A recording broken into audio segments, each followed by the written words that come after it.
Hi friends, welcome to my channel Sairam competitive exams. ఇంకా channel ఎవరైనా subscribe చేసుకోతే subscribe చేసుకోండి, like చేయండి, షేర్ చేయండి. ఈరోజు విద్యా ఉద్యోగ వార్తల గురించి తెలుసుకుందాం. డిఎస్సి సమయంలోని ఏపీ సెట్ ఆందోళన అభ్యర్థులు. డిఎస్సి జరగనున్న సమయంలోనే ఏపీపీఎస్సీ ఆధ్వర్యంలోని డిప్యూటీ డిఈఓ ఆంధ్ర విశ్వవిద్యాలయం నిర్వహిస్తున్న ఏపీ సెట్ ఉండడంతో అభ్యర్థులు ఆందోళన చెందుతున్నారు. ఏప్రిల్ 28న ఏపీ సెట్ ఉండగా ఏప్రిల్ 13న డిప్యూటీ డిఈఓ స్క్రీనింగ్ పరీక్ష ఉంది. ఇదే సమయంలో ఏప్రిల్ 13 నుంచి 30 వరకు పాఠశాల విద్యాశాఖ నిర్వహిస్తున్న school assistant, TGT, PGT, physical director పరీక్షలు ఉన్నాయి.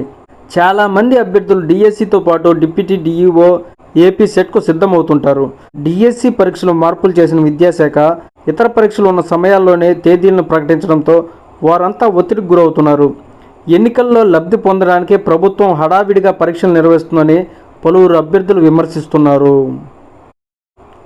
నీట్ దరఖాస్తు గడువు మార్చి 16 దాకా పెంపు.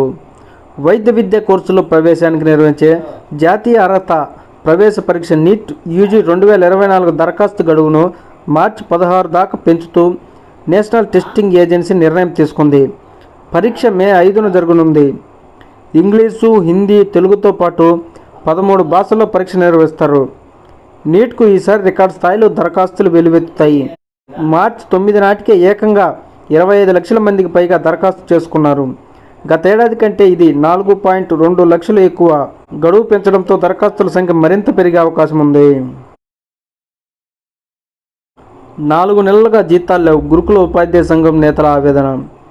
గురుకుల విద్యాలయాల్లో పనిచేసే సిబ్బందికి 4 నెలలుగా జీతాలు అందడం లేదని ఏపీ గురుకుల ఉపాధ్యాయ సంఘం అధ్యక్ష, ప్రధాన కార్యదర్శులు మండిపడ్డారు. జీతాలు చెల్లించకపోవడంతో దాదాపు 3,000కు పైగా సిబ్బంది ఇబ్బందులు ఎదుర్కొంటున్నారని ఆదివారం ఒక ప్రకటనలో ఆవేదన వ్యక్తం చేశారు. 2023-24 రాష్ట్ర బడ్జెట్లో గురుకులకు సుమారు 40 కోట్లు తక్కువగా కేటాయించారు. అదనపు బడ్జెట్ కోసం పాఠశాల, ఇంటర్మీడియట్, మైనార్టీ సంక్షేమ విద్యాశాఖల కమిషన్ కోరిన సమస్య పరిష్కారం కాలేదు.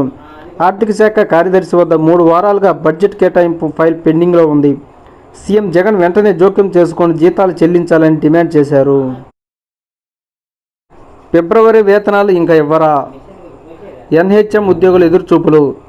జాతీయ ఆరోగ్య మిషన్ కింద పనిచేసే 22,000 మంది ఉద్యోగులకు ఫిబ్రవరి వేతనాలు ఇంతవరకు ఇవ్వలేదు.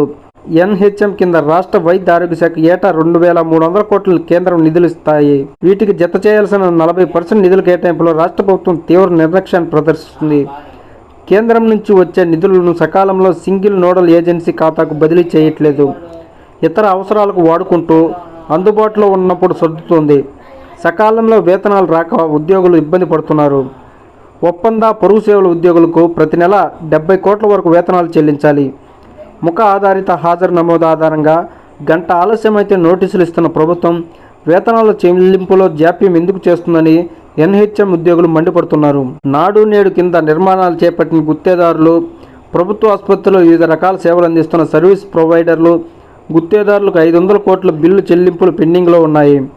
వీటితో పాటు ఉద్యోగులకు చెల్లించే వేతనాలపైన ఆర్థిక సంక్షోభ ప్రభావం తీవ్రంగా కనిపిస్తుంది.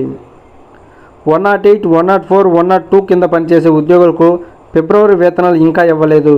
వైకాపా అధికారంలోకి వచ్చాక వేతనాలు 2-3 నెలలు ఆలస్యంగా అందుతున్నాయి. ప్రైవేట్ సంస్థకు ప్రభుత్వం నిధులు మంజూరు చేస్తే దానికి అనుగుణంగా వీరికి వేతనాలు వస్తాయి. అతి కష్టం మీద జనవరి వరకు వేతనాలు ఇచ్చారు. మళ్ళీ ఫిబ్రవరి చెల్లింపులకు బ్రేక్ పడింది. Okay friends, thank you. All the best. Video నచ్చితే లైక్ చేయండి, షేర్ చేయండి, సబ్స్క్రైబ్ చేయండి.